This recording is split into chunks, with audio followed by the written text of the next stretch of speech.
rivers run into the sea. Imran, over to you. Thank you so much.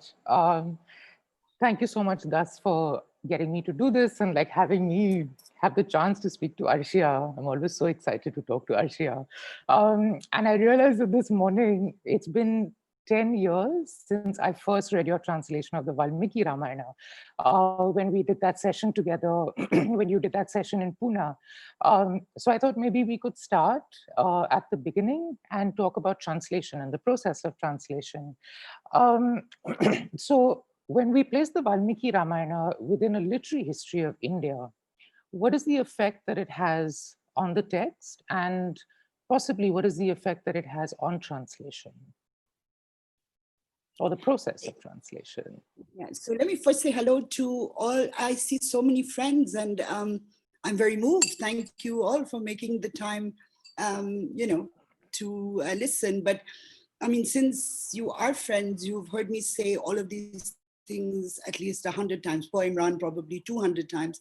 But I will say that they do bear repeating, because the Ramayana occupies a very unique place in Hindu culture, in Indian culture, in the culture of South Asia and Southeast Asia.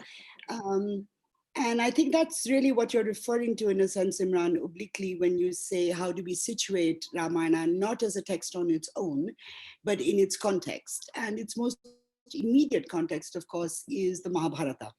They're twin texts, as it were. They were composed probably around the same time. We say that the Mahabharata is older because of the kind of Sanskrit that it manifests, or the kinds of Sanskrit that it's written in. And we're talking probably like the earliest layers of these stories, the earliest versions of these stories were probably in circulation around 500 BCE. Now that is not, it's not like nothing else is happening. I mean, it's the early Upanishads are being composed at that time. The late Vedas are still being put together, not perhaps the Rig Veda itself, though possibly some hymns in book 10 of the Rig Veda are contemporaneous with Ramayana and Mahabharata, but certainly, the Aranyakas, the Brahmanas. So there is a universe of literature, there is a universe of texts, and as Ramanujan taught us, there really is a very, very profound universe of intertextuality. The texts know each other. In some cases, they speak to each other. The Rama Upakhana is contained within the Mahabharata. But for me, what in the last few years, what I've become increasingly aware of, and that's because of, just reading Ramayana. I mean, you read the text for 30 years, and it just keeps showing you new things. But one of the things that has become very exciting to me is that this is also the period in which the historical Buddha, Gautama, lived, as did Mahavira, right? So as these texts, as Ramayana and Mahabharata are talking about kingship and caste hierarchy, but primarily kingship, right? Wars and battles and all. Simultaneous to that, we have historical figures who are talking about renunciation. And I've become very interested in this idea of Rama and Yudhishthira as reluctant kings, as kings who would rather not be kings. Of course, they both go into exile. Rama much more painfully, perhaps, than Yudhishthira. But while they're there, they're both very, very moved and deeply influenced by the conversations that they have with sages. And it deepens and widens their understanding of what it means to be human. And I think they take that back with them to their kingships. And, there's a chapter about this in my new book. It's called, Something in the Ascetic Ideal. And I actually, I had the most fun writing that chapter. And so I think that's important. Note that none of these texts exist in a vacuum, not then, and certainly not now. Even when we receive the text, we're never receiving them in a vacuum, particularly Ramayana. I mean, if you think of how the Ramayana has been remade in India since the 1980s, that is a huge context that we absolutely cannot afford to ignore. whether we agree or not agree, that's not the point. But this is the context in which we are now receiving Ramayana, in which we're talking about it, in which we're writing about it. Is that a reasonable answer to your question? Okay. And I was also kind of like thinking about, because it comes after Mahavira and it comes after the Buddha and it comes after the Vedas. Yeah, there's also like a shift between sort of Brahmin intelligentsia and Kshatriya Dharma and things like that. And I think for me, like, I've always found like Dharma, just as for you, like you pointed out to me so many times, is that Dharma really forms the center of this text. So I think what I want to also ask you is that because we see this sort of shift and this kind of conflict, yeah, so with the Ramayana, we have its conflict, yeah, is he God, is he man, yeah, but also his own internal conflict. Is he a Kshatriya or is he an ascetic in the forest? And he's really unable to resolve that. And I think I also want to talk a little bit about your collection of essays on the Ramayana, yeah, Lost Loves, Exploring Rama's Anguish, which is amazing. Yeah, and it's amazing because you do that, because you talk about these conflicts through the character of Rama. And I was wondering why, I suppose maybe like as a feminist, why you chose to use Rama as a lens to unpack it. Well, it's called Ramayana, so Of I mean, you kind of read the text and ignore the guy, But I wanted to say about the Brahmin Kshatriya thing. The transition texts, of course, are the Upanishads, right? Because that's where we really see. For the first time, we see kings who hold wisdom, Janaka, Jatashatru, right? So this idea that only Brahmins know the truth is already being challenged in Upanishads. Also, there are women. There's Gargi, there's Maitreyi and all that. So that's already happening. And then, outside even of the Upanishads, of course, are profoundly influenced by Buddhism and Jainism, by the words of the Buddha and the lives of the Tirthankaras. We only think of Mahavira, but he's number 24, right? So the Jains have always provided a contrapuntal soundtrack, as it were, to mainstream Hinduism and to the Vedas. And so what is implicit in Upanishads, right? That one way of finding wisdom is to just go think about it. You think hard enough, so you go to a teacher, you step away from society. I wouldn't like to use the word city at the moment because I'm not sure that we can call those cities. But, in Buddhism and Jainism, it's like, hey, guy, this is not simply about living in the forest. This is about giving it all up. So on the one hand, as the Upanishads are establishing the potential authority of non-Brahmins, kings in particular, Jainism and Buddhism are pushing back against kingship. And against violence and against the function of the warrior, the Kshatriya function. So there's a lot going on, and we only become aware of this, or we only recognize it when we put the Ramayana in context, right? Which is what your previous question was about. Rama himself, for me, that was really the breakthrough moment for Lost Loves. Suddenly, and this is also the reason why I think I could write about him in the way that I did.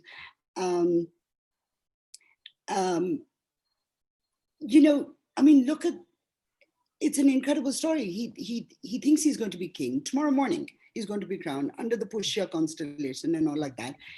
And suddenly, the night before, everything explodes, right? The life that he had imagined for himself is just erased. And that too on the whim of a woman. It's not like some natural disaster or catastrophe or something. It's the classic character, the stepmother. So anyway, then he goes off into the forest with his beloved and lovely wife, and Lakshmana is also somebody I think we need to give much more attention to, but is in my new book. Then he goes into the forest, and Valmiki Ramayana shows us enough places where he points to Rama's how disturbed Rama is, and I think one of the great things about Rama is no matter how disturbed he is, no matter how uncomfortable he is by what has happened, um, he doesn't take it out on other people. He doesn't show it, he's like, okay, I have to do this, so I don't want to embarrass my father. I don't want to embarrass my stepmother. I don't want to get into a fight with my brother. And then he goes into the forest and he, of course, meets many, many, sages. But more than that, he has time to think. And he begins to think about how another life is possible, which I don't think he had ever seen in the palace. And in fact, there are 3 occasions in Nandigrama, in the forest, and once even in Ayodhya when Lakshmana is saying, come on, let's lock up our father. And he's like, no. 3 separate occasions, like Peter in the Bible, where he renounces Kshatriya Dharma. He says, no, I don't want this. Yeah. And that is huge for a Kshatriya and for a king to do this. So then he starts to think about other ways to be. And I think he's quite attracted to a life of quietude. But then the most horrible thing happens, which is that his wife is taken away from him. And at that moment, he knows he has to be a Kshatriya again. He has to get his wife back. He has to make this performative Kshatriya. Of course, he loves her. Of course, he wants her back. It's not that he's doing it just, oh, let me show off. Not at all. I mean, he wants her back, but it has to be through this sort of hyper performance of Kshatriyanas. Go kill the bad guy, do like this, kill all these people. And I don't think he ever recovers from that. So he becomes, and then of course he has to go reclaim his kingdom, which he does. And then he has to banish his wife, also because he is a king and because he is a Kshatriya. So Rama's life is lived, of course, he chooses to live the public life, to be morally above reproach in public rather than morally above reproach in private. So, it's, and that's why there's a chapter in Lost Loves called The Weapons of the Warrior and the Matted Locks of the Ascetic. When he's in the forest, people say, "Hey, guy, who are you?" And Shurpanakha says to him, she says, "Who are you with the matted locks, with the weapons of a warrior and the matted locks of an ascetic? You have a woman with you." So he's sending out these mixed signals, but in fact, I think the mixed signals are because of the conflict that he is unable to resolve. And when he does actually resolve it, it has the most tragic, horrible consequences. He loses the love of his life, And I think this thing about the Kshatriya's doubt or the Kshatriya's confrontation of who he must be and what he must do, of course, is most magnificently expressed in Arjuna's question in the Bhagavad Gita when he says to Krishna, how can I kill these people? Tell me how to do it. And I think that's very, very beautiful. I think that we also don't recognize enough that the story texts of Hinduism, if not the philosophical texts, and certainly not the texts that have become trapped in religion, but the texts that are story texts, we see that Hinduism allows an individual to question his or her or their place in an extremely determined world, in a profoundly stratified society. And that's only available to us when we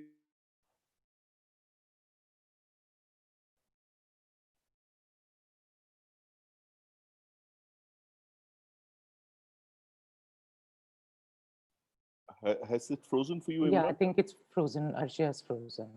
But that's okay, she'll be back. Okay.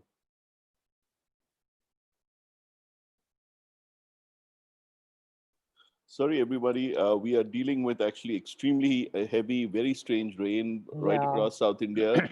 I mean, Goa has been battered by it. Arshia told us that Bangalore has been battered by it. So these sort of gaps in communication are probably because of that. But let's hope the rain gods are looking happily on us. Just keep it. Imran, why don't you tell us a little bit about what, before Arshia comes back, what she was like as a teacher? Oh my God. So it was in 2010, I was really having a very tough time, like with work. And this session came up, right? 10 days with Arshia to talk about the Ramayana. And she's an amazing teacher because she really like, she draws the characters out because she sees it as very much a literary text, yeah, and Right. to be able to see those characters sort of come to life, and I think exactly what she's talking about, these kinds of conflicts that we tend to kind of forget because they get wrapped up in kind of the religiosity of it a little bit. But I think that to see these characters as characters, with like real human problems, and I think she'll come back and I think she'll talk about this, the conflict that Rama has constantly um, with his sense of identity, and like he's always being asked this question, who are you? Um, Lost Loves is a really beautiful. Oh, Arshia's calling me. This must be. Hi. Hello? Yeah, I can hear you. Hold on. I'm going to put you on speaker. Yeah. Ah, super. Okay. Very good. Yeah. Okay, so we don't have Arshia's in face, but we have her voice. Imran, can you carry on that basis? I hope she's trying to connect as well. Okay. She should be back soon. Okay, so Imran, just go back to what you were saying about Arshia as the teacher. I think there are I have a feeling that a lot of people here studied under Arshia. Yeah, I think so. But that's what I mean, is that, this sort of, and the thing is that it's not just with the Ramayana. I think that she really is able to open up this worldview of being able to understand it and to kind of like, put the text. So you kind of begin to see the text playing out. Like, I think one of the things that she and I always talk about, and I think also that's why this talk is named Reading the Ramayana in Moonlight, is because of this. Like, she's able really to draw out and really make contemporary and identifiable these metaphors. You told me that the title of this talk, Reading Ramayana by Moonlight, was a private joke between you and Arshia. Yeah, it's my own private joke to myself. Can you explain it to the audience?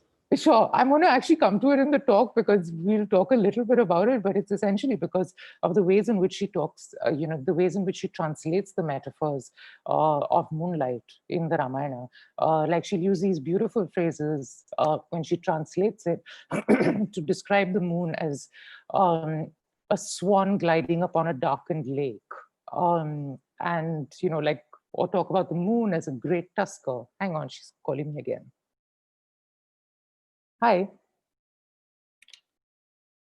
Hello? Okay, I'm just going to try and call her.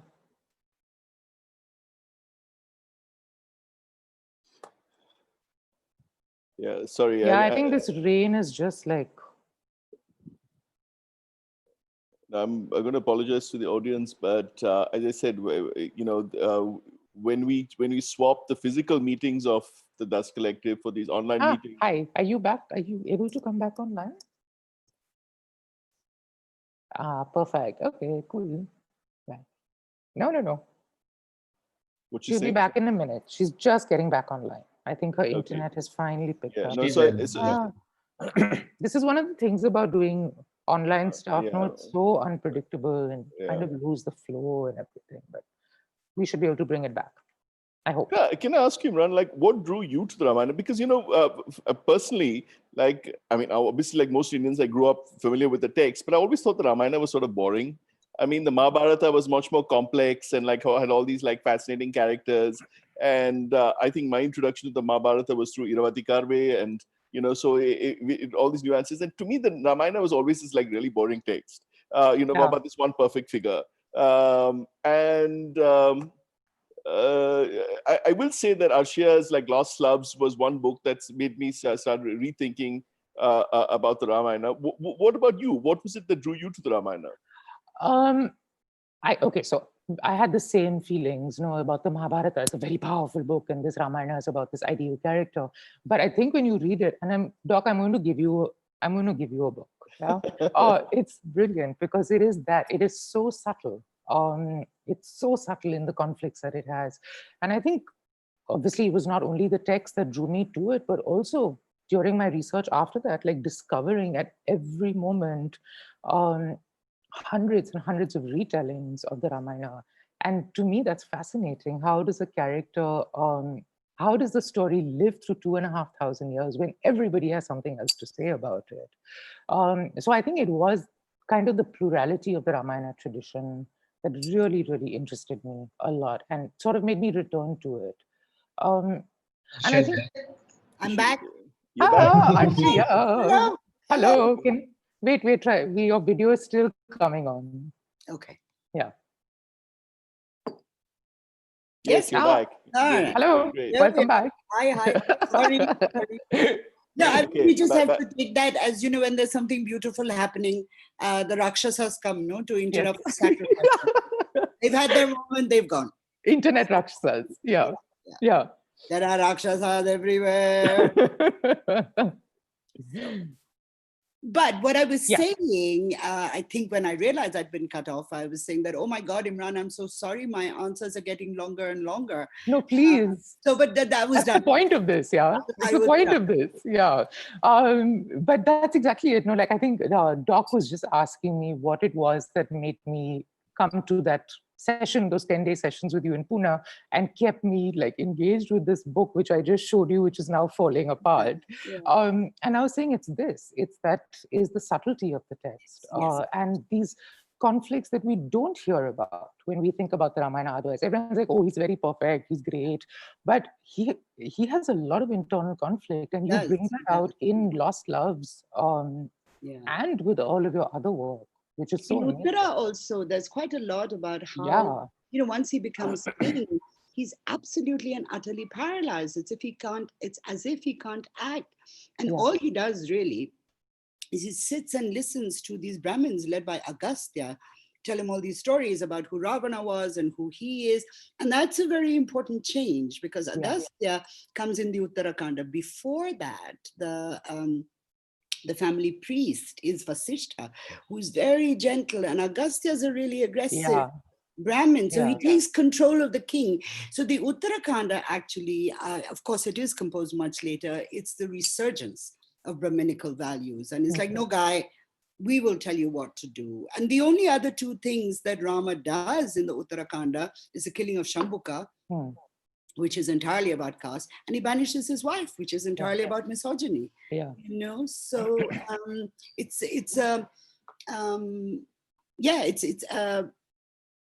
quite and of course, once his wife leaves, he can barely think straight. You know, he's just completely shattered, and that's the price of kingship. You know, and he also creates that golden statue of her, to constantly act as that reminder. And that's another thing that I really love, is that, remember that when she's first abducted by Ravana, he describes Sita by the natural surroundings, but when he goes back to the city, he has to create this metal object, and I think that is so poetic, is that this heavy thing that he has to carry with him. But like in Lost Loves, I mean, ostensibly the statue is created because, Brahmins, Agastya and all tell him, oh, you better get married again. What is a king without a wife? The Mahishi has to preside along with the king at various rituals. And he's like, no, I'm not getting married again. And so they make this golden statue, which is ostensibly so that all the rituals can be performed completely. But I think that he makes a statue as a reminder to himself of all that he has lost, and as a reminder to his people, look what you made me do, look what I have done for you. It's a very multivalent statue, and it's, as you said, it's poetic and it's heartbreaking. Of course. Yeah, like I always remember. It's so hard, as you know, to even look at the picture of a beloved, of a lost beloved, right? I still can't look at pictures of, Sanjay, recent ones. And then to have this thing with you all the time. Yes, exactly. Like, what a weight. What a weight. Yeah, because I always think that, when he's in the forest and he's using the trees, there's no permanence in that. There's always going to be like a change of season. There's going to be a change in the way it happens. And and this is, yeah. And I think, yeah, these internal conflicts that he has, that's really super interesting. And in Lost Loves, you do this other great thing, which is about Tell me. spaces, yeah, spaces and dharma, which is, I think, especially now, like with the whole lockdown that we've been through over all these months. And of course, I live in Goa, which is a bit idyllic, but you know, the idea that when you go out, the spaces that you were used to are not the same spaces anymore. And these spaces are constantly changing. And because you kind of explore that in Lost Loves, no, 3 cities, a quest for Dharma. And you talk about Dharma as architectural also. Is that Ayodhya is a shining city, it's perfect roads, people behave in particular ways, and the spaces are defined by those dharmas. So I was wondering if you wanted to talk a little bit about spaces and dharma. Yeah, well, I mean, you know, we don't have to go to Ramayana for that. I mean, look, you know that I recently spoke to, you know, a bunch of architects in relation to the Central Vista. Look at that redesign. Right? Yes. I am telling you not only who I am, but I'm telling you who you should be. Yeah. Right? It's a, I mean, whatever's going to be raised, but it's not, of course, I mean, what is erased matters, but what replaces it is the statement. Yeah. And in Ramayana, you know, I mean, it's so clear. There is Ayodhya, which is the city of the humans, which is sattvic, as it were, you know, where everybody is good all the time and everybody does their dharma. And let me also say that Ayodhya is a good city because, and this is said overtly, all the caste people knew what they had to do, right? They stayed within their boundaries. Yeah. And then we have Kishkinda, which is kind of like, you know, sensual, there's lovely smell of liquor in the air, and the, you know, the monkeys who are the children of Gandharvas, very beautiful. And, you know, unlike the conjugal strictness of Ayodhya, I suddenly in Kishkinda, it's like, oh, you know, you can take your brother's wife. You can have more than one sexual partner. It's allowed. And it's when Rama comes there and he's confronted with this, I think the mistake he makes there is that he tries to impose the dharma of Ayodhya on a society where it doesn't belong, right? And then we go to the third city, Lanka, which is Ravana's city. And my God, I mean, you will remember, Imran, the descriptions of the women and the descriptions of that. It's gone from lush to opulent, you know, it's gone from sensual to almost decadent, right? And it's Ayodhya turned around. So, and of course there, as Ravana himself manifests so profoundly, you can have multiple sexual partners, right? But it's also very important, and the Valmiki Ramayana says this on more than one occasion, all these women in his inner apartments, but each one of them had come there of her own free will. Except for Sita. Except for Sita. And of course, that is Mandodari, his Mahishi, his chief queen. But also what I find fascinating is that, you know, the dharma of cities is visited upon the behavior of their women, right? And the strictures put around women's behavior. I mean, Rama can do what he likes, Ravana can do what he likes, but Kaikeyi will be forever hated because she transgressed her role as an obedient wife. You know, Sita, of course, suffers horribly for not even having transgressed, for just the possibility that Ravana might have touched her, not that she touched him, right? Ruma and Tara, the monkey wives, they also suffer from this, from other people's expectations of how they should live. And I mean, that is so true for us even now. And I'm not saying India is unique in this regard, but the nature of a city really, really is manifest in how it treats its women. Where can women go? Can we occupy public spaces as safely as men can? Where are the street lights? Who is watching us and why? What are we wearing? How do I get home at night? These are civic issues. These are issues of what a great city should be, and they pertain most they impinge most clearly on what is possible for women. So yeah, I think that's you know, we also think like, oh, you know, a city is made by its people. It's like, people are also made by the city in which women are, you know. And I mean, this is very, very clear to me as a you know, as a college girl and all, the difference between the way I inhabited Bombay and my contemporary women inhabited Delhi or Chennai, you know. It's not better or worse on it, it's just different. Of course, Bombay was best, but yeah. No, but that's, and also you do in the same essay, you talk about the forest as the liminal space, where multiple dharmas can participate. And Shurpanakha, of course, in that just, you know, wanders freely and says that I'm a free woman. And of course, she's a Rakshasa, but, you know, it's well, you know, the forest as well, I mean, it's sort of all over literary theory and the way we understand text is the forest is the liminal space, you know, it is neither this nor, and it is by definition, it is the not city. And so you can be many different things in the forest. That's why Rama, his conflict about who he is, am I a Kshatriya? Do I want to be like a thinking person? Do I want to give up non-violence? All that happens in the forest, right? Shurpanakha, of course, embodies the forest most profoundly because she says, no man has any control over me. And again, Rama and Lakshmana make the profound mistake of bringing Ayodhya's dharma with them and, you know, sort of oppressing Shurpanakha by it. Say, according to the way we live, you are wrong. And of course, the consequences of her mutilation are catastrophic. I mean, it, in many ways, it's the central incident of the story, even before the abduction. No, if this had not happened, the story could not have rolled out in the way that it does. So, yeah. Yeah, and I remember also during that time and all these like 10 years that I've hounded you with Ramayana questions. You are my most beloved Ramayana student.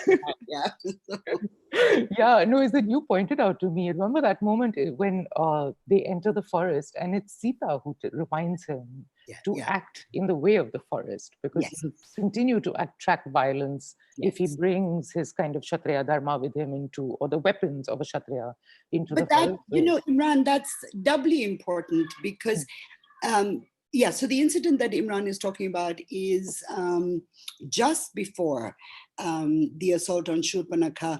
Sita says to Rama, you know everything. I don't mean to tell you, but please listen to this. And she says, you should be really careful. When a Kshatriya is near his weapons, he's drawn to violence. And she said, we must not attack people with whom we have no enmity. We must be, and basically she says, don't live like a Kshatriya in the forest. Your Kshatriya dharma is for the city. We need to live different. When we go back to Ayodhya, you can become a Kshatriya again. And it is a profound, I mean, it's a deeply moving plea, not simply for nonviolence, but also for sensitivity to where you are.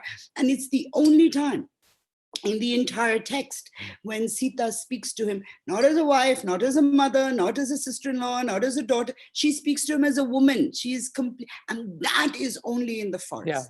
You know, that she can be that. She can be entirely free of the social relations which bind us all in a Hindu universe. No, in a Hindu universe, we are never Arshia or Imran. We are the son, the mother, the daughter, the sister, the friend, the teacher, I mean, we exist in a constellation of dharmic possibilities, really, that have to be in conflict with each other. How can you embody so many dharmas at one time? So I mean, see what happened to Rama. I know. So sad. It's impossible. It is impossible to be good all the time. It is impossible to do the right thing to everybody. And this is where I think that in this Hindu universe of ethics, we are profoundly different from the West, because here we are a relational self. You know, so there are multiple ways that we have to be good simultaneously, and it's impossible. But it certainly makes us aware of the many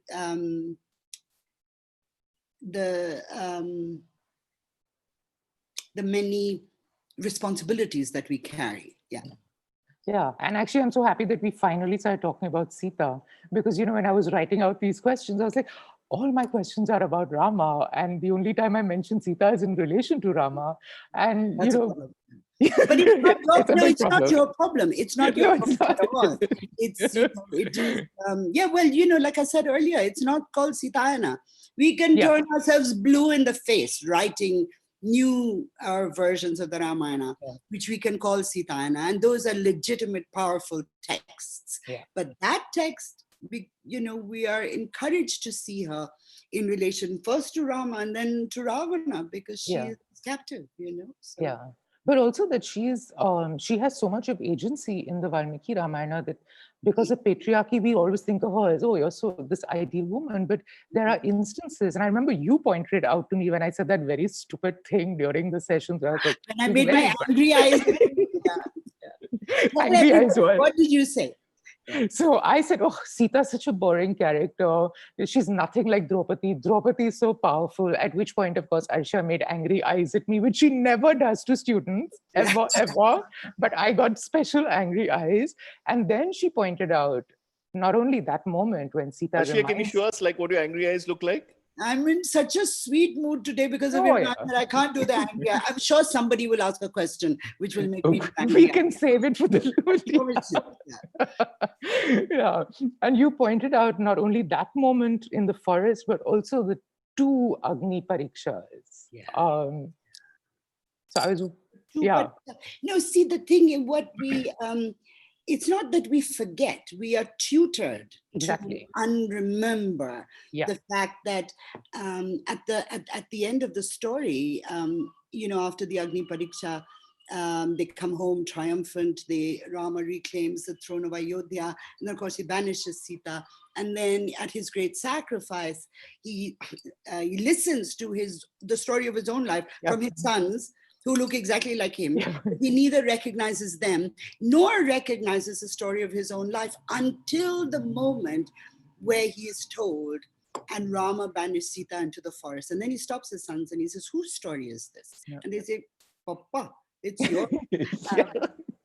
And then he says, okay, are you the sons of Sita? Ask her to come to the sacrifice. So she does. And Valmiki brings her there.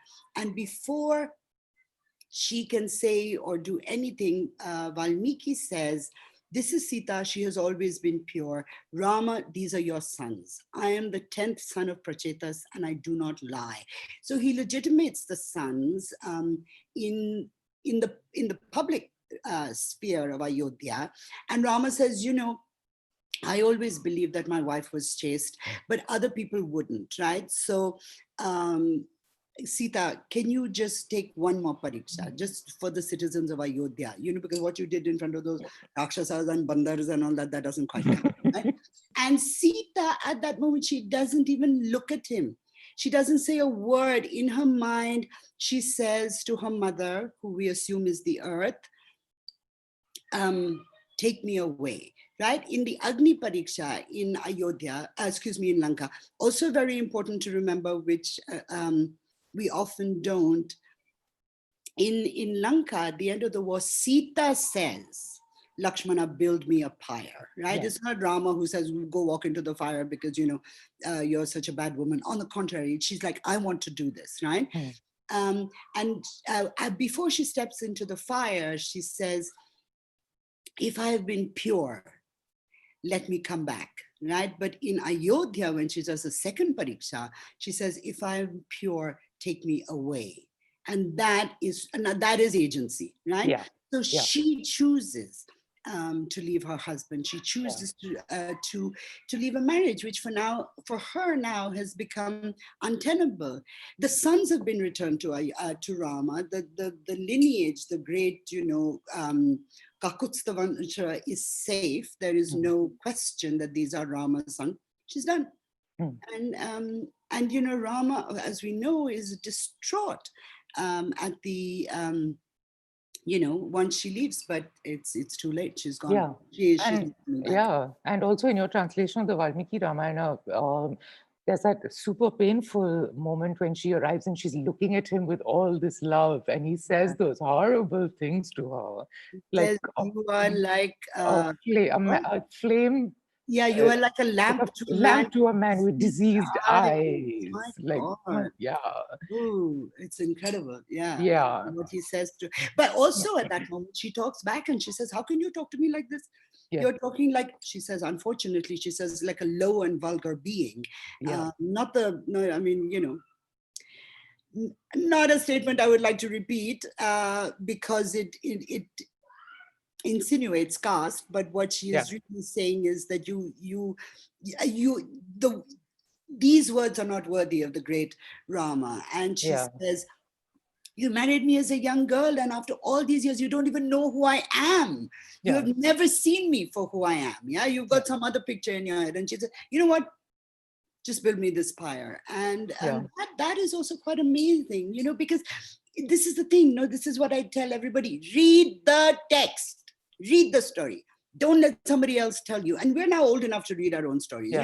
Oh, I'm 10 years old. Dadi told me, Nani told me, Mummy told me. No, we have no excuse anymore. I'm certain that everybody who's listening tonight is old enough to read Ramayana, and in my translation, please. Thank you very much. Of course. And the thing is, you should be so thankful that there's so many people in the world, including myself, who have made it possible for you not to learn Sanskrit. We have suffered for you so that you can read Ramayana in translation and enjoy it. And it's only when we read the text that we see, that for yourself, no, Imran, that when you read the text, it opens up its treasures. It's like, it's like a lotus that's blooming slowly, and then before you notice, you're inside the lotus, and you will never see the lotus the same way again, because I'm sorry, lotus is a BJP symbol, but it's a very common Sanskrit metaphor, and it's a very beautiful one, and it's a very useful. So. But also like the moon, no? Like today I got some calls which were like, why have you called it reading Ramayana by moonlight? And I was like, that's a little thing between Arshia and me, because every time you and I have a conversation, somehow we'll talk about the moon. Not to mention that if there is a beautiful moon, we promptly start texting each other. Exactly. Wherever we are in the world. Exactly. Like a swan gliding upon a darkened lake. This is why, you are absolutely right. This is why people must read the Ramayana, and this is why people must read your translation, because you're able to draw out these metaphors. Like I remember the time you explained Gajgamini to me. And like I never saw an elephant the same ever again. You shouldn't see. I mean, so in Valmiki Ramayana, Sita, like a lot of other beautiful women in Sanskrit texts before and after Valmiki, they are very often described as Gajagamini, right? And when you say the word Gajagamini, you can see the elephant walking, right? It has, of course, this beautiful gaga alliteration, but look at Gajagamini, and that is really how the elephant, and in India, we have this enormous privilege of actually seeing elephants walk, On Jangli Maharaj Road in Pune, when I used to go to work, Imran, there was an elephant every three times a week. There would be this elephant. I was like, Gajagamini. But I mean, as a translator, it leaves you with a real problem. I mean, in English, she walks like a female elephant, doesn't carry anything, and it's not like, oh, she's writing for the Western reader. I'm not writing for the Western reader. I'm writing for Indians who don't speak other Indian languages, right? And who certainly don't access Sanskrit. So what do you do with a phrase like that? And that I think is really, it's an example of the kind of conundrum that is translation, because I think it's very important when you read a translated text to remember that you are reading a translated text, right? That I don't want Ramayana to read as if it's a story that happened down the street. Some guy ran off with somebody else's wife and then he went and fought with him and he got him back. No, it has to be about kings who lived 60,000 years. It has to be about monkeys that fly and speak Sanskrit. It has to be about 10-headed demons, right? So you must maintain the otherness of the text, as it were, but you must allow the reader to believe that otherness belongs to them as well. You know, I mean, and I think Ramayana succeeds in doing that admirably. Like, who says when Hanuman arrives, "Hare, that monkey is speaking Sanskrit"? Huh? Nobody says that. In fact, the only person who does is Yeah, is Sita. Yeah. Oh my God, it's a goes monkey up speaking in the Sanskrit. Ashoka Baroda. She's like, "What is this? I'm dreaming. How can a monkey speak Sanskrit?" You Yeah. know? So she calls the bluff because she's so Yeah. excited. But the rest of us, we're so caught up in the magic of the story that, you know, that we just say, "Oh, monkey's flying, monkey's speaking Sanskrit." Yeah, possible. You know, and I think that's really what a text needs to, and what a translator needs to do, is to not prevent the magic from spilling over, but to maintain the magic, you need to keep the distance. You know, it's like a magician. I mean, he's not going to show you how he does the trick. That sleight of hand, even if you know it's sleight of hand, it's got to be invisible, right? So like that, the translator has to make the magic visible without showing you how it's done. So. Do you do, like, when you're translating, do you do multiple words and then try and figure out how the best one will sort of work? Yes, some phrases are very difficult. Gajagamani was one of them. So I think I ended up doing "She walks with a swaying grace." I lose the elephant, but the elephant at that point is not as important as how beautiful it is to watch her walk. You know? So, yeah. And so I'm going to ask a question, which I've always wanted to ask you, is that if you hadn't done it in the 90s and you were asked to do it now, would you do it? And would you think of it differently because of, like, the craziness that we live with now? Well, you know, somebody asked me now, I'd say I wouldn't do it. I was so young when I did this. I was 34, 35, and I was like, "Hey, Ramayana, of course, give me." Now I realize, well, but I would translate it differently, not because of our current environment, but because I'm a different person. Exactly. I would 100% have included a full-blooded Uttarakanda even in the abridged version. You know, when I did it, 25 years ago, I thought, nothing happens in Uttarakanda. You was just sitting there listening to stories, and all these stories we've already heard. And then, you know, I mean, as I spend more and more time with the text, I was like, my God, Uttarakanda is critical. Because of what happens to him.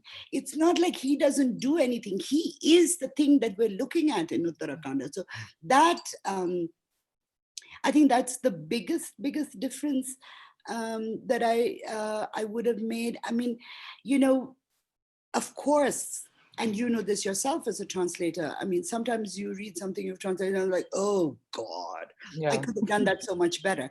But equally, there are moments when you read your own translation, you're like, oh, I don't know how I pulled that off.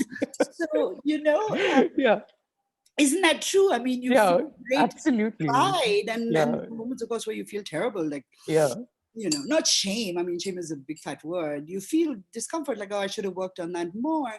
So I don't think it would have been substantially different, except for the inclusion of Uttarakanda. And you can argue that that's the most substantial of all reasons. You know, maybe I would have done more with Balakanda as well. You know, when I was younger, I was much closer to my graduate school persona, you know, then than I am now.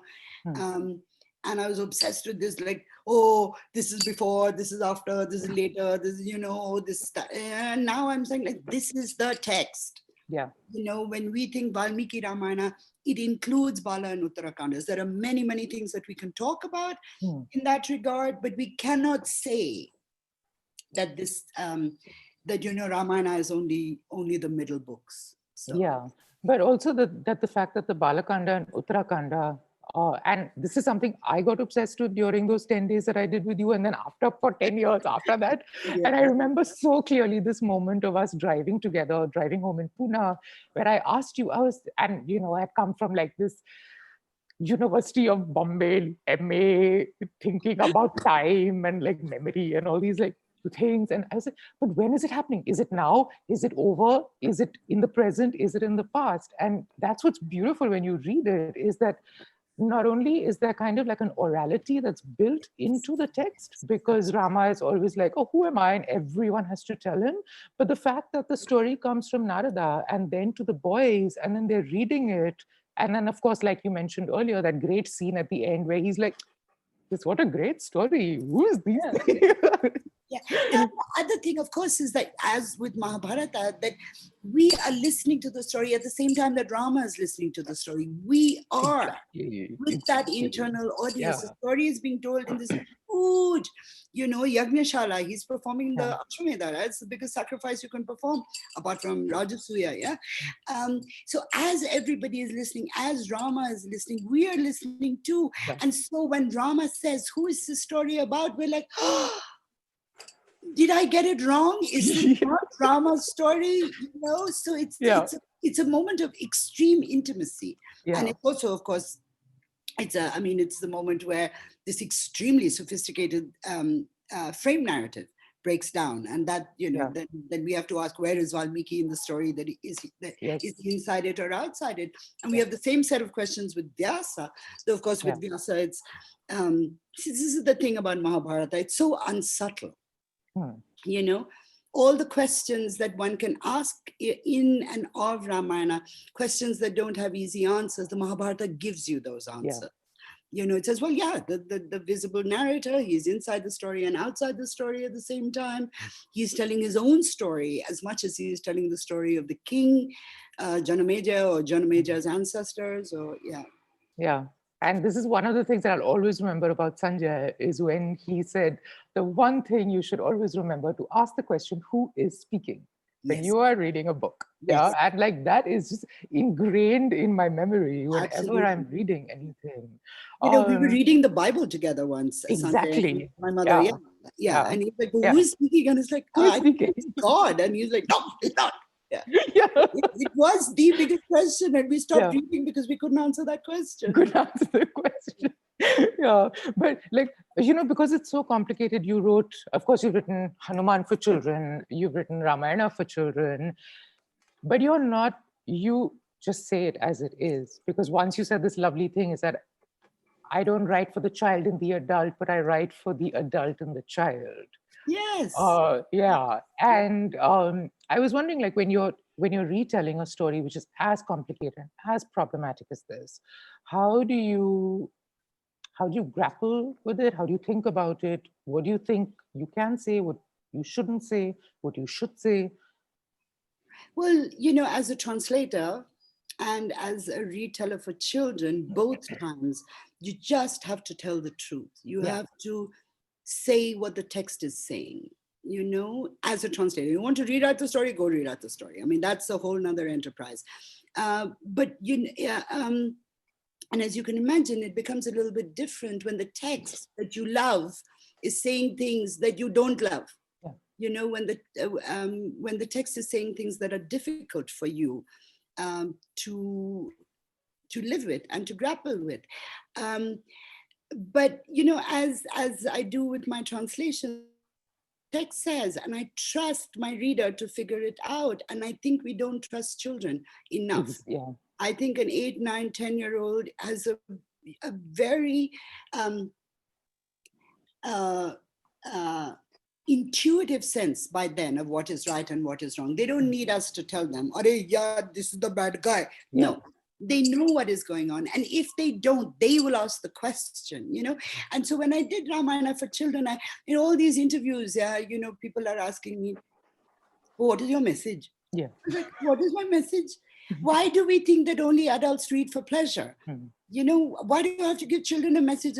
No, this is Ramayana. I was like, listen, man, if you want to give Ramayana message to your child, you do it. It's not my responsibility. I'm not doing this for you. Anyway, the message that I give, you don't want your child to have. Let's just put this message question aside, and I think it, and that's the thing also, Imran, I'm most comfortable translating for the 10 to 14-year-old because I understand, I believe that I understand the vocabulary that I can use for them, not simply the literal vocabulary, but an emotional vocabulary, and I think an existential vocabulary. I mean, of course, I'm not going to say existential in whatever it is that I write for them, but you know, they know about how to be good and what is bad, and you know, those are and they get it. We forget that they get it, you know. I mean, I know that you've been reading Ramayana to your nephews and nieces, and you're very sweet. You always send me the pictures of you reading together. But I mean, I can see their faces. They ain't looking at you. I mean, they're looking at the book. You know? So they know that the answer is not with Imran. The answer is in the book itself. I think that's a very crucial distinction. You know, when one is reading to a child, where is the child looking? You know, give the child agency. Because I remember, actually, I know the photograph you're referring to when I read Pampa Sutra. Right, it was Pampa. And what a great book. They really need to bring Pampa. Oh, such a beautiful book. And I remember them being so, not only just like taken by the beauty of the book, but also I remember the last bit, which is about the river, like the polluting of the river. And they just got it so quickly without me having to explain to them. But we must, in that context, mention Shiloh, Shiv Suleiman, who did of course, those illustrations. Those are just amazing. We're getting, so it looks like we're getting a ton of questions. But now I'm talking to you, Arshia. So I have one last question, and then everyone else can use your power, baby. Use your power. Okay, so you wrote this article on Dharma, because I want to talk about your new book, because otherwise you and I will just talk about Ramayana and Valmiki and stuff. I really want to talk about your new book. So in that you say the exquisite tension between karma and dharma lies at the very heart of Hinduism. It is the tension between our actions, what we believe is the basis for those actions, the tension between what we do and why we do it. So I was wondering if Maryada, which is coming out on the 25th of October, did it emerge from that article, and did it develop out of? I don't know which came out of which. Possibly the article. You know, that's the thing also. Arshia, if you don't mind, this is Vikram. Could you just explain for the audience what Maryada is? Because I think Imran, you know, but most people here. Sorry, sometimes we do that. Yes. Sorry. Thank you, Vikram. You say. No, you say. Oh, I say. Okay. So I have a new book of essays on the Ramayana, and the book is called Maryada, The Search for Dharma in the Ramayana. And what I do, it's my preferred way of thinking about Ramayana. I do like a series of essays that are interconnected either by character or by idea, or obviously by the text itself. And so, you know, Maryada, of course, comes from Maryada Purushottama, the perfect man. But Maryada also means a boundary. And so it sets up the space that we must not transgress, the boundary that we must not cross.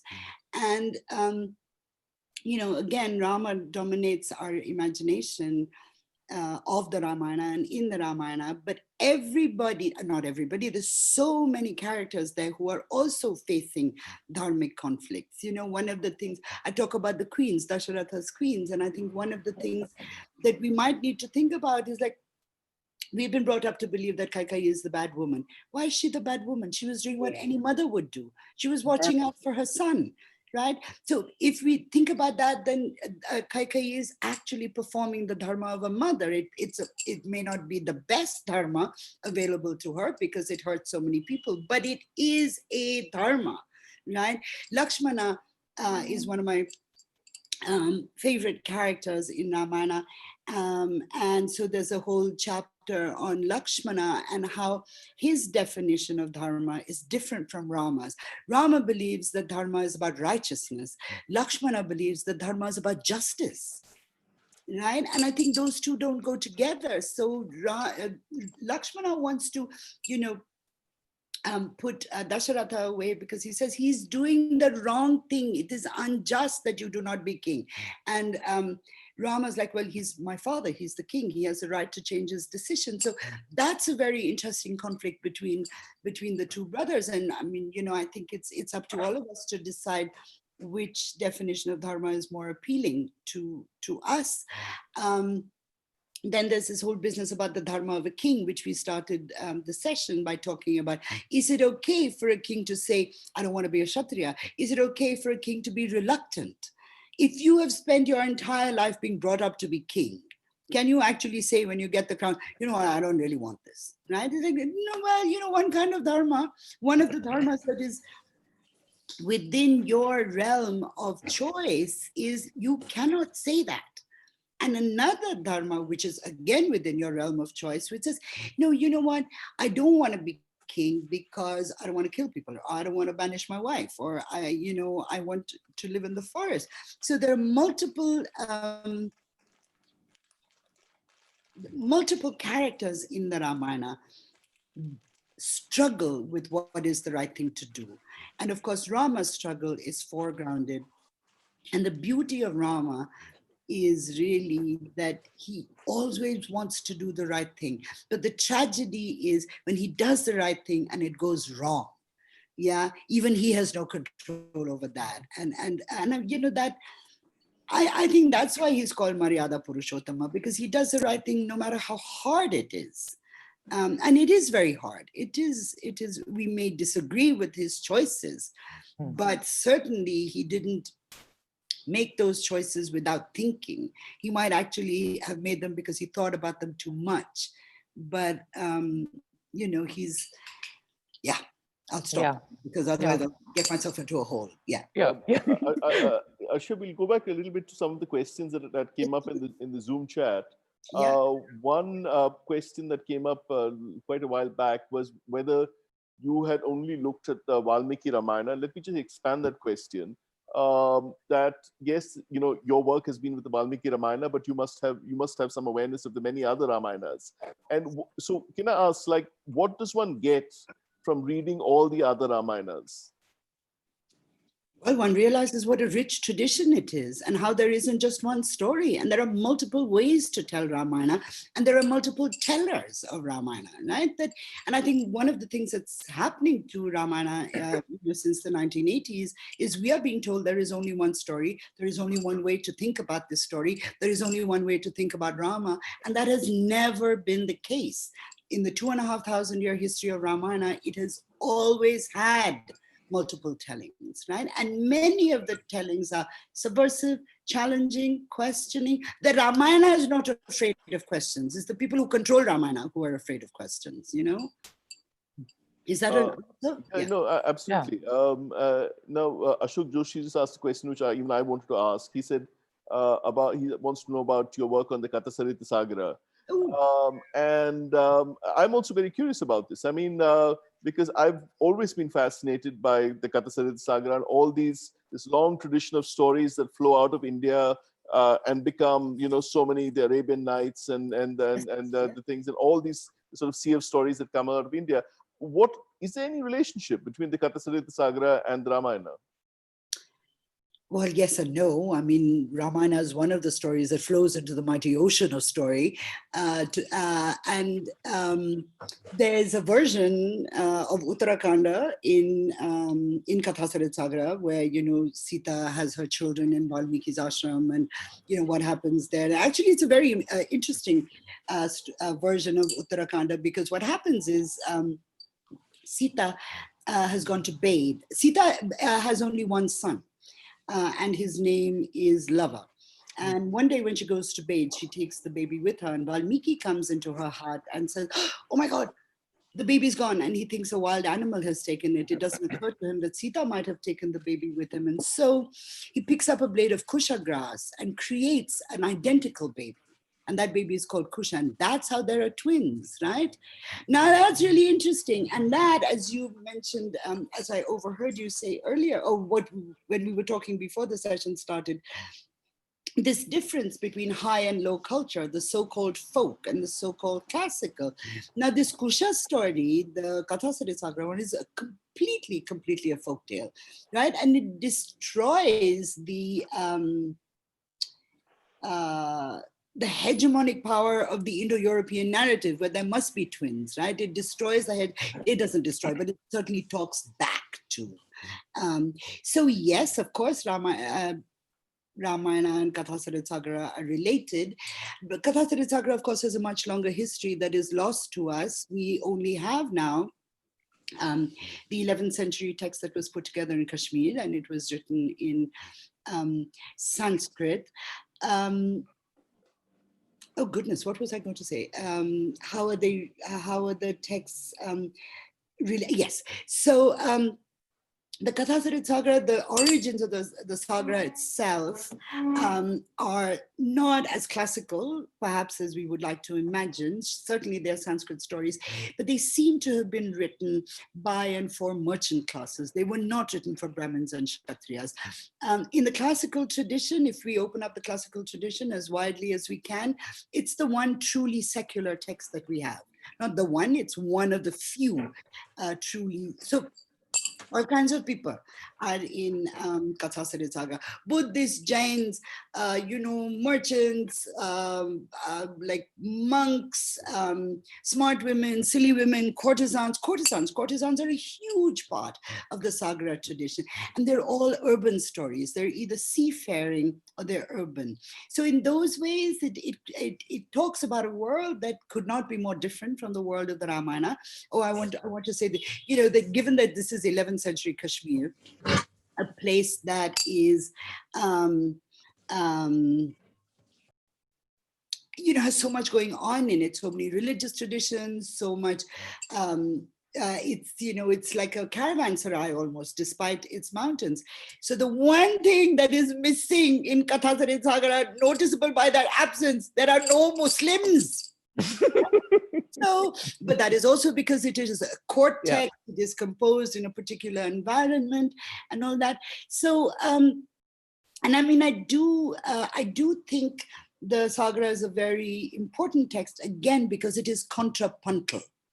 It is telling us a set of stories, it is singing a song that are more canonized texts are not singing. And that's a very important song. It's a song that we must listen to. We may find it cacophonic. We might say, I don't like all this, lok sangeet, and I only want like classical or Carnatic. Whatever it is, you still have to hear it, So. Imran, do you have anything to add from your work? No. It's one of those moments, Arshia, I had a question and then suddenly it like disappeared. You have that moment. It happens. We're all aging. Yeah. No, actually, when we would, I wanted to also say, because a lot of people never know this, is that even like Akbar's Ramayana, for example, as a Muslim telling this story or doing that, and I was doing some research a couple of months ago, and I found a Masnavi that was written in the early part of the late 19th century, which talks about which is the Ramayana.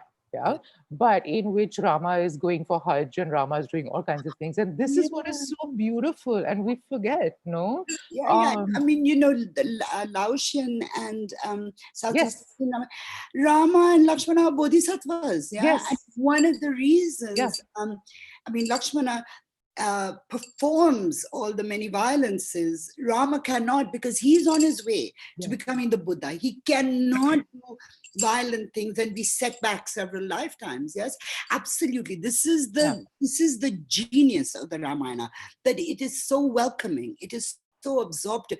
You want to tell your story this way? Use my characters. My characters will tell your story as well as they tell mine. And, that's what we're losing when we're being forced to read, only one kind of text and talk about it only in one particular way. And that's not true just of Ramayana. That's true for everything that's happening in this country at the moment. You know? But I think that the Lakshman Rekha is like a perfect example of this. No, is that how it's gotten absorbed into this, but it's not in the Valmiki Ramayana at all. Yeah, it's probably, I've been trying to find it. My mother-in-law, who is, sort of Kamban reading, Tamil Brahmin lady, she says it's not in Kamba. It's not. Yeah, and some people tell me it's not in Tulsi either. So imagine how late it is, but how quick we've been to make it, True. you know, Yeah. something by which women must live, right? Yeah. Yeah. I mean, maybe somebody should do like a study. How many times, even in the English language press, how Yes. many times is Lakshman Rekha mentioned a Yes. year? It will be more than 52.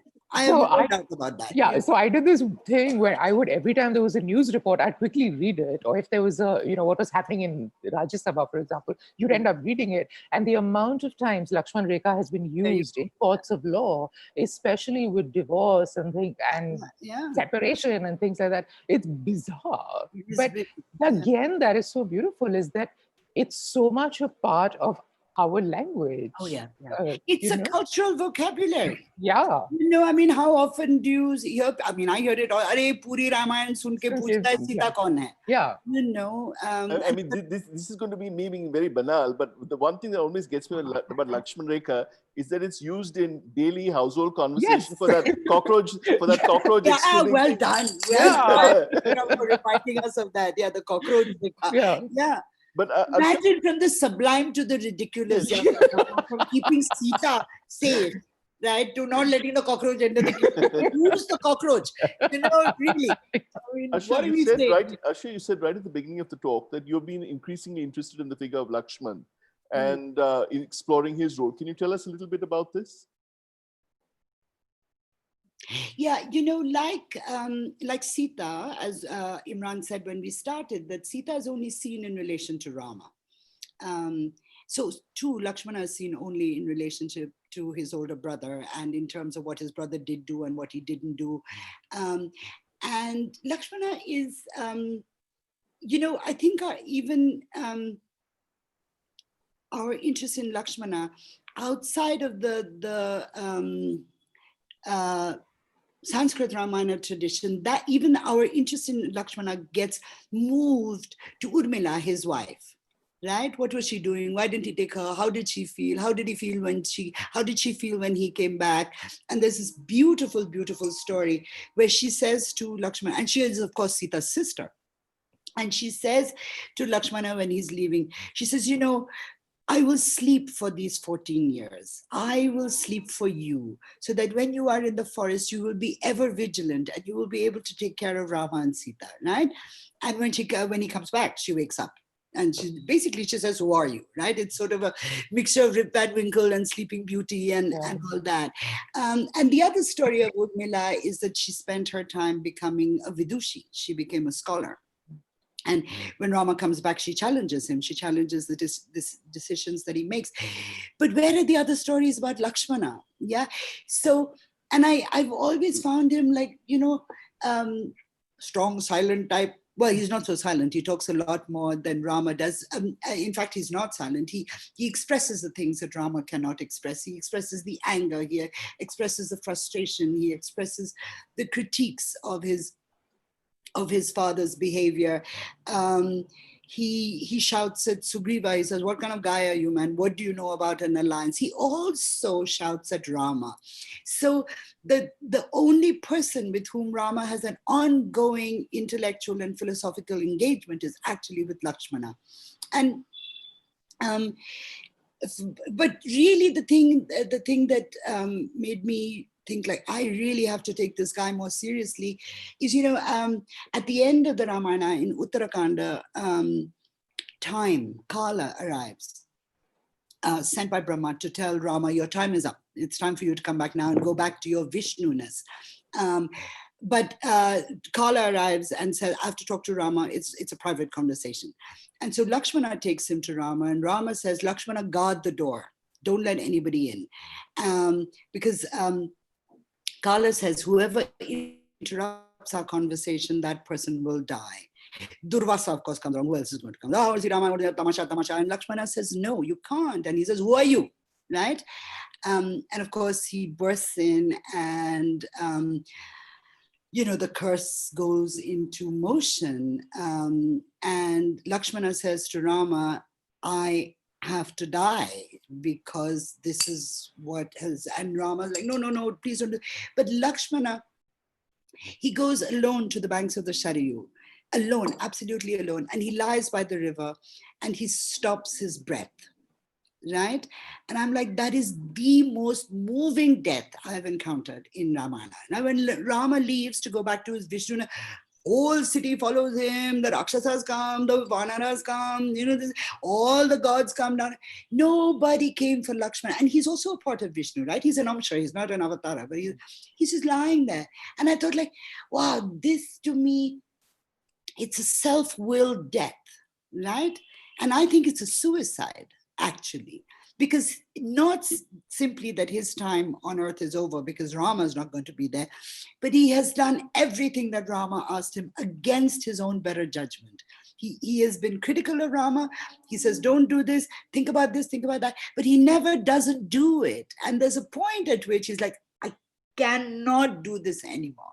I cannot build a pyre for Sita. I cannot be the one who has to leave her in the forest under false pretenses. I cannot watch her come back and, disappear forever. So the burden that Lakshmana carries is really the burden of Rama's perfection, right? And it becomes too heavy for him. And he dies in just, isn't that the death we wish for the people that we love? And the death that we wish for ourselves as well, that I will just go and I will lie down in a beautiful place and my breath will stop.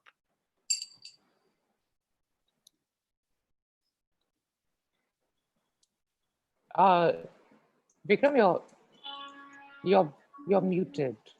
Vikram is trying to say something. No, I was just asking if the audience has any more questions. I mean, people have just been listening, and it's been an amazing audience.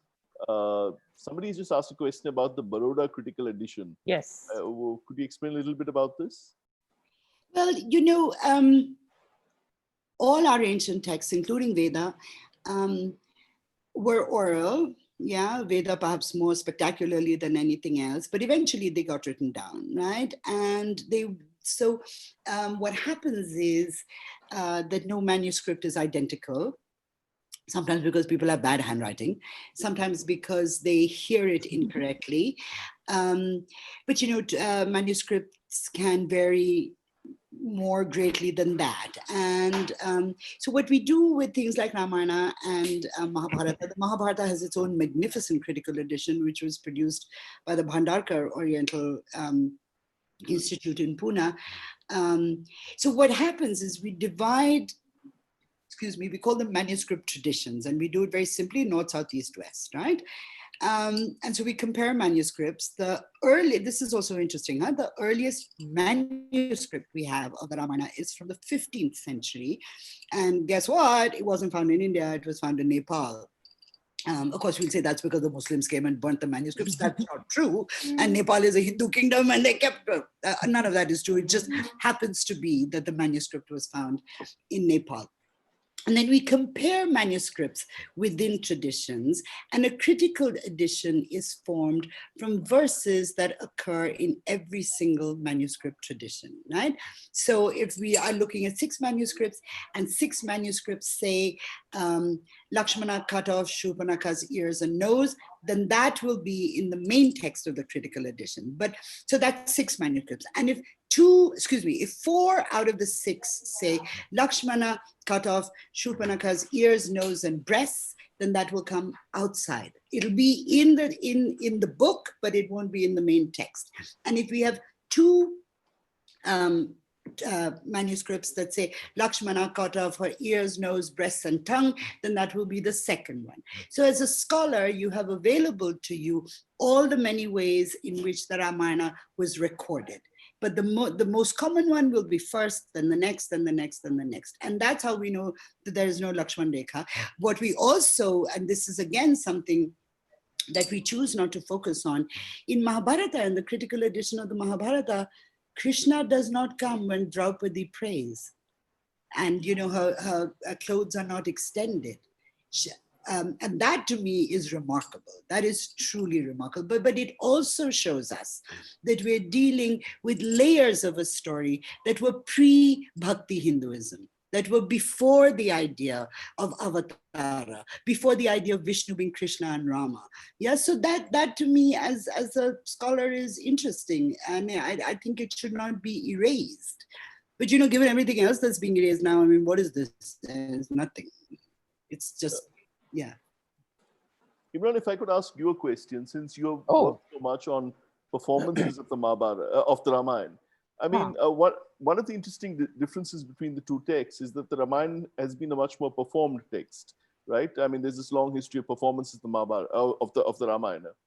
How do you think performances have changed or influenced the Ramayana? I think actually, because I'm thinking a little specifically about the work that I do in Kulu, and I think that I've always found that it was the introduction of, okay, so I'll kind of situate this, is that the valley of Kulu in Himachal has 280 devtas and devis. Yeah, they are drawn from the natural elements, they're drawn from ancestors, they are manifestations of snakes, and they have their independent kind of performance or worship or whatever it is. Yeah. In the 17th century, when the statue of Rama was brought from Ayodhya by the king and introduced into the Kulu Valley, the nature of those performances began to change. And it became a way in which not only was Vaishnavism being spread in the mountains, but also a way in which the king was controlling these tiny, smaller kingdoms. Yeah. So every year they would have to come back during Dasera. And not only would they have to pay homage, but they also have to pay nazar. Yeah. They have to pay a tax. Yeah. And I think, I think that's what also, and I think that has a huge impact on the way we think about it, because even during the time of that, and this is something that I think Arshia and I have also may have spoken about, I think at some point, is that, the king as not only as kingship, but also as sage or ascetic. Yeah. And for a long time during that 10 days of Dasera that they have in Kulu, is that the king wears not only the clothes of the Raja for most of it, but on 2 particular days, he will wear the robes of a priest. And he will worship the statue in a particular kind of way. And it, of course, changes everything.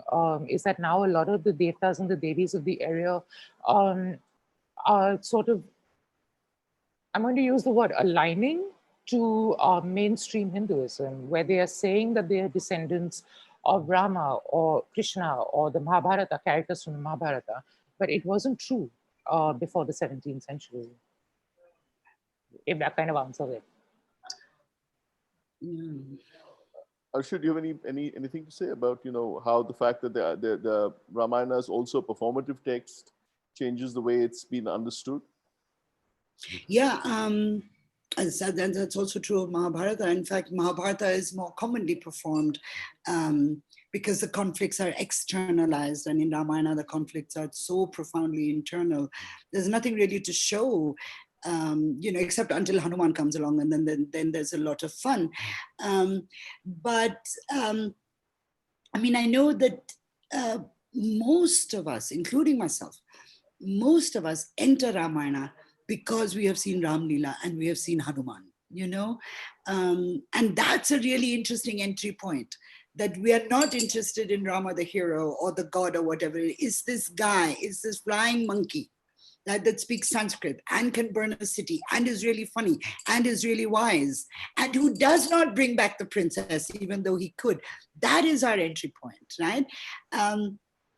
And so I think I don't, and the Hanuman stories outside the Ramayana are prolific. He is the most outside the epics character that is written about. So to that extent, yeah, I do think Ramayana performance, I think it certainly changes our reception of the text. And really that's what it's all about, no? Because the text is what it is, but it's what we make of it that becomes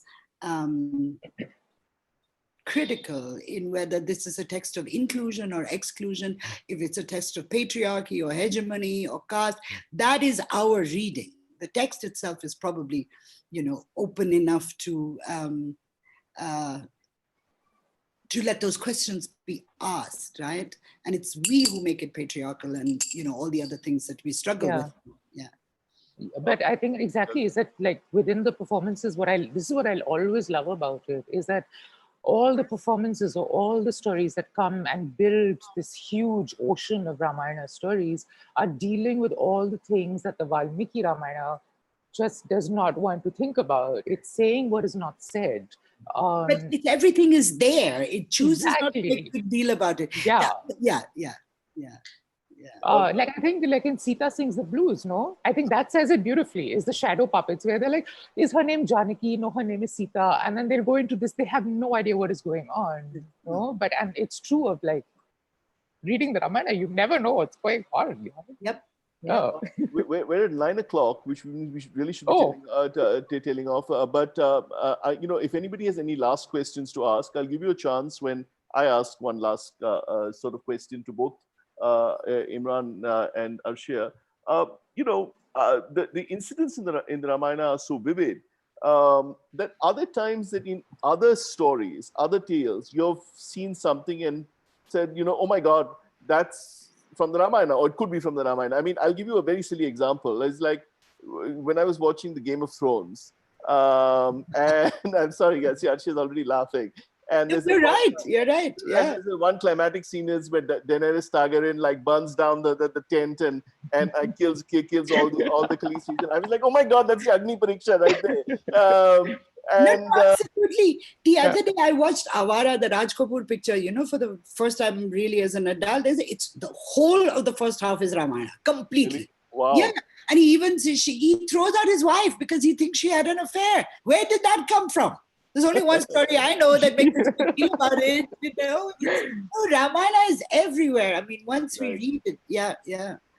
And for good reason. I mean, it is a story about primary human emotions, about love and loss and jealousy and betrayal. This is every human being can relate to something in Ramayana, which may not be possible in Mahabharata, but Ramayana, somebody is going to speak to you. Somebody in that story is going to say, you feel this too.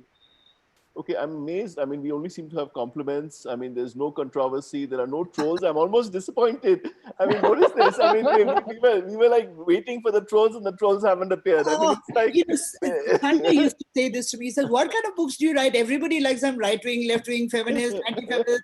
What are you doing? And I was like, it's just a good book, Yeah. So, I mean, in a way, I suppose, I mean, while it's disappointing from a dramatic point of view, I think it's wonderful that, that at a time when we're living in, it's still possible to have a civil, happy, enlivening discussion. Somebody wants to see you do the angry eyes. You I was just going to say,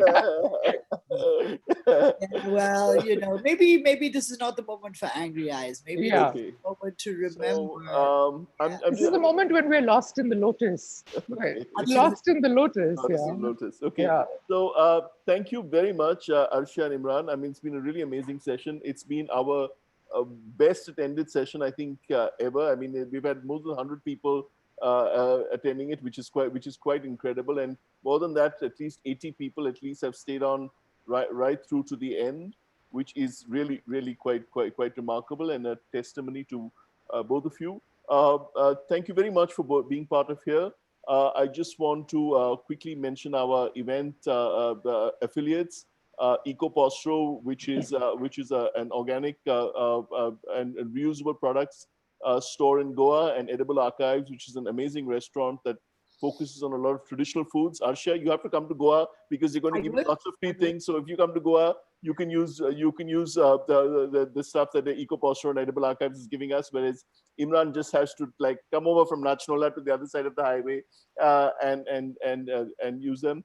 A lot of people are saying we wish this could have gone on a bit longer. Yeah, we do too. But I mean, the answer is you have to go to Arshia's books, and Maryada is going to be launched. What is the launch date for Maryada, Arshia? It's the end of October. Yeah, the 8th of October. So yes, for those who can't like participate in the session, the books are there.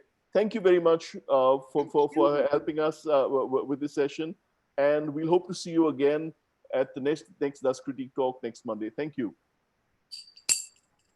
Thank you, my dear Imran. Thank you, Arshia. Finally, we meet Vikram, even if it's like this. But yeah, here we are. Thank you, my friends who attended. Bye-bye. Lots of love. Speak to you soon. Yep.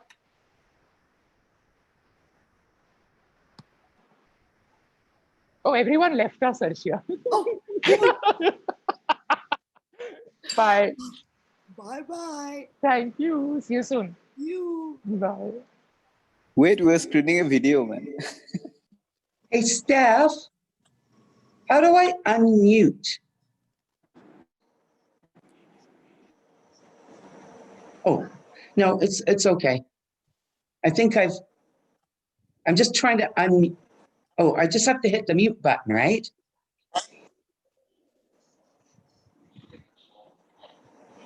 Okay. Not used to your laptop, I can't find it. Shit.